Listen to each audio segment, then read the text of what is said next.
A very good morning. So now today we are studying about chapter number 18, Birth of United Nations, class 5th. Basically, अगर हमें United nation के बारे में जानना है, so it is compulsory that we know about the history of United Nation. और we can say हम एक स्टोरी पढ़ते हैं जिससे हमें पता चलेगा कि यूनाइटेड नेशन का जन्म हुआ क्यों था. तो बेसिकली हमारी स्टोरी की शुरुआत होती है 1914 से 1918 तक. एक ऐसा टाइम पीरियड जब हमारी कंट्री में, हमारे पूरे वर्ल्ड में एक ऐसी सिचुएशन आई जहाँ पर हमारी मेजर जो पावर है, यानी कि बहुत सारी कंट्रीज आपस में लड़ने लगी. और इस सिचुएशन को हमने बोला world war. That is world war 1. It was the situation of world war 1. And इस सिचुएशन में होता क्या है कि हमारी जो कंट्रीज हैं वो आपस में लड़ी. ऑब्वियसली जब कोई लड़ेगा आपस में, ऐसा तो नहीं है कि हम बातों से लड़ाई कर रहे हैं. नो, यहाँ पे जो लड़ाई हुई थी वो वेपन्स की लड़ाई हुई थी. जैसे कि अगर हम कोरिलेट करें आज के टाइम में हमारी लड़ाइयाँ, जो वॉर चल रहा है वो इजराइल और हमास का वॉर चल रहा है, या फिर हम कह सकते हैं रशिया और यूक्रेन का वॉर हो गया. तो बेसिकली ये वॉर क्या कर रहे हैं, ये हमारे वॉर चल रहे हैं, इसमें लोग मर भी रहे हैं. तो इससे भी बड़े लेवल में, यानी कि हम कह सकते हैं बहुत सारी कंट्रीज आपस में एक साथ में आई और वो आपस में लड़ने लगी. तो ऐसी सिचुएशन हमारे वर्ल्ड वॉर के लगने लगी. तो 1914 से 1918 that was the situation of world war. अब लोगों को लगा कि इतने बड़े लेवल पे जब खून हुआ है, लोग मरे हैं, कितने लोग भूखे रह गए, कितने लोगों के परिवार उजड़ गए, ये सारी सिचुएशन हमें फेस करने को मिली. अब ऐसे में हमारे जो वर्ल्ड के कंट्रीज थे उन्होंने सोचा क्यों ना हम कोई एक ऐसी ऑर्गेनाइजेशन बनाएं जो ऑर्गेनाइजेशन हमारे लिए काम करे, यानी कि वो वर्ल्ड में युद्ध को ना होने दे, यानी कि टू प्रिवेंट वॉर. तो हमारे 1918 से जब हमारा खत्म हुआ 1920 में हमारी एक ऑर्गेनाइजेशन बनती है, that is league of nation. League of nation. League of nation क्या था? लीग ऑफ नेशन एक ऐसी ऑर्गेनाइजेशन बन गई, एक ऐसी संस्था बन गई जो हमें वर्ल्ड वॉर को रोकने में हेल्प करती है. अब 1920 में लीग ऑफ नेशन बनी, बट 1918 में जो पहला हमारा वर्ल्ड वॉर खत्म हुआ, उसके बाद 1949 में हमारा दूसरा वर्ल्ड वॉर स्टार्ट हो गया, जो लास्ट हुआ 1945 तक, यानी कि हमारा 1945 तक एक दूसरा वर्ल्ड वॉर हो गया. अब ऐसे में लीग ऑफ नेशन का काम क्या था कि उसे युद्ध नहीं करना, यानी कि उसको वॉर को रोकना है, बट वो तो अपने काम में फेल हो गया. Why? Because there was second world war, यानी कि अब हमारे कंट्री में वर्ल्ड वॉर सेकेंड की सिचुएशन आ गई. तो जब वर्ल्ड वॉर सेकेंड हो गया तो लीग ऑफ नेशन फेल हो गया. अब फेल हो गया इस वजह से हमने एक नई ऑर्गेनाइजेशन को जन्म दिया जिसका नाम था यूनाइटेड नेशन, यानी कि एक ऐसी ऑर्गेनाइजेशन जो यूनाइट करके रखेगी सारे नेशन को. तो यूनाइटेड नेशन, हम इसे यूएनओ भी कहते हैं, that is united nation organisation. एक ऐसी ऑर्गेनाइजेशन जो हमारे नेशंस को यूनाइट करने का, जोड़ के रखने का काम करती है. अब यूनाइटेड नेशन करती क्या है? बेसिकली यूनाइटेड नेशन जो है हमारी, इसका काम था सेफ्टी एंड पीस, यानी कि हमारे राज्य में, हमारे देश में, हमारे वर्ल्ड में शांति बनी रहे, सुरक्षा बनी रहे, ये यूनाइटेड नेशन का मुद्दा था. अब बेसिकली अगर हम देखें, हमने स्टार्ट किया 1914 से. 1914 से 1918 से आते आते वो 1920 में लीग ऑफ नेशन उन्होंने बनाया. लीग ऑफ नेशन बनने के बाद 1939 से 1945 में वर्ल्ड वॉर सेकेंड हो गई, जिसके बाद हमारा यूनाइटेड नेशन बनकर रेडी हो गया. अब 1946 इसमें बहुत लिमिटेड कंट्रीज थी, बट आज के टाइम पे अगर हम देखें तो हमारी कंट्रीज जो है उसमें बढ़ती जा रही हैं, क्योंकि आज की अगर हम बात करते हैं तो मोर देन 200 कंट्रीज इसका पार्ट है. Now let us read from our book कि हमारी बुक क्या कहती है. बेटा ये तो हमारा इंट्रोडक्शन था, this was the introduction part of our chapter birth of united nation, यानी कि यूनाइटेड नेशन का जन्म कैसे हुआ. नाउ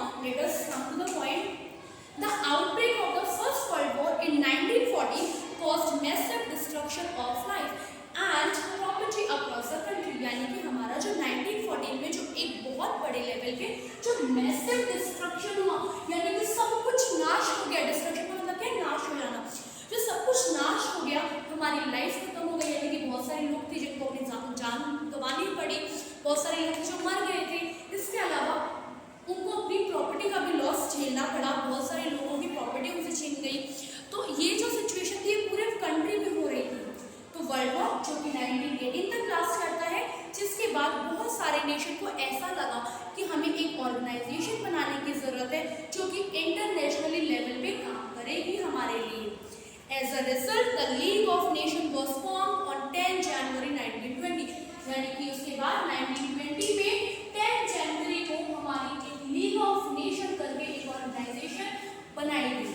अब लीग ऑफ नेशन जब बनाई गई तो इसमें सिर्फ 43 मेंबर्स थे। कितने मेंबर्स थे? 43 members. There was only 43 members over there. इसके बाद जब हमारे 43 मेंबर्स थे, then चीफ एम जो था उसका क्या था? टू प्रिवेंट वॉर, यानी कि लीग ऑफ नेशन का जो मेन एम था, जो उसका उद्देश्य था, that was to prevent war, यानी कि हमारी कंट्री में वॉर ना हो, हमारे वर्ल्ड में वॉर ना हो, और ऐसे लोग जो हैं हमारे कंट्री जिन्होंने अभी इतने बड़े लेवल पे अपनी लाइफ गंवाई है, अपनी प्रॉपर्टीज का लॉस झेला है, वो आगे चल के ऐसा ना झेले।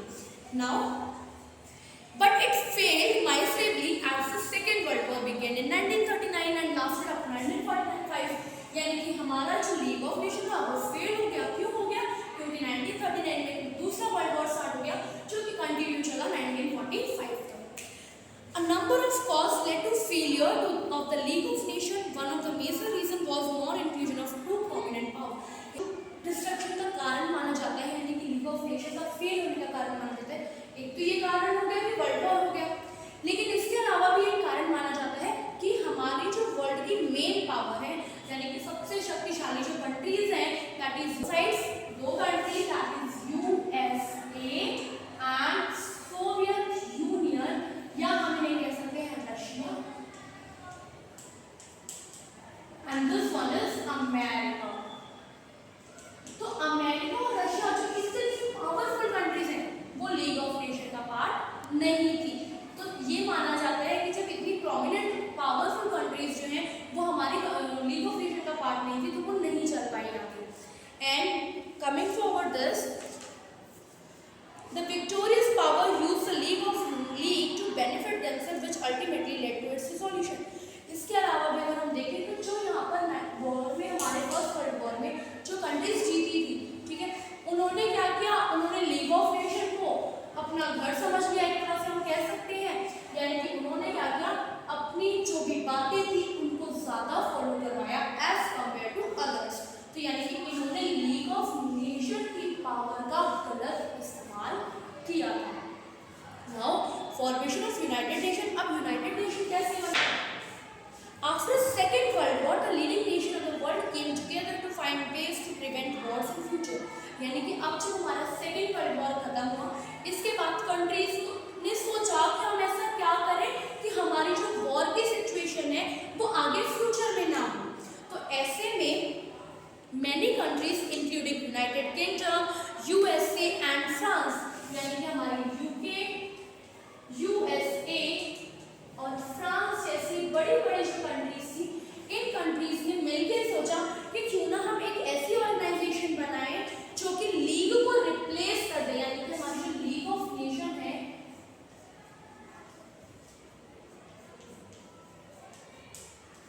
लीग ऑफ नेशन को वो रिप्लेस कर दे एक ऐसा इंटरनेशनल ऑर्गेनाइजेशन जो इससे भी पावरफुल हो।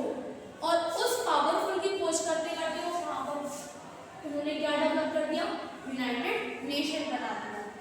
सो in 1941 the Atlantic Charter was framed by Winston Churchill, the UK Prime Minister, and Franklin D. Roosevelt, the President of USA at San Francisco. यानी कि यूके के प्राइम मिनिस्टर और यूएसए के president, ये दोनों मिलकर इन्होंने एक ऐसा चार्टर बनाया, एक ऐसा प्लान बनाया जिसमें इन्होंने यूनाइटेड नेशन की नीड्स की बात कही, यानी कि इन्होंने बात करी कि हमें एक ऐसी ऑर्गेनाइजेशन बनानी चाहिए। उन्होंने उसका पूरा एक चार्टर बना के दे दिया, उन्होंने हमें पूरा एक स्ट्रक्चर बना के दे दिया कि इस तरह से वो होना चाहिए। The representative of USA, UK, Soviet Union. Again, the Soviet Union is related to Russia.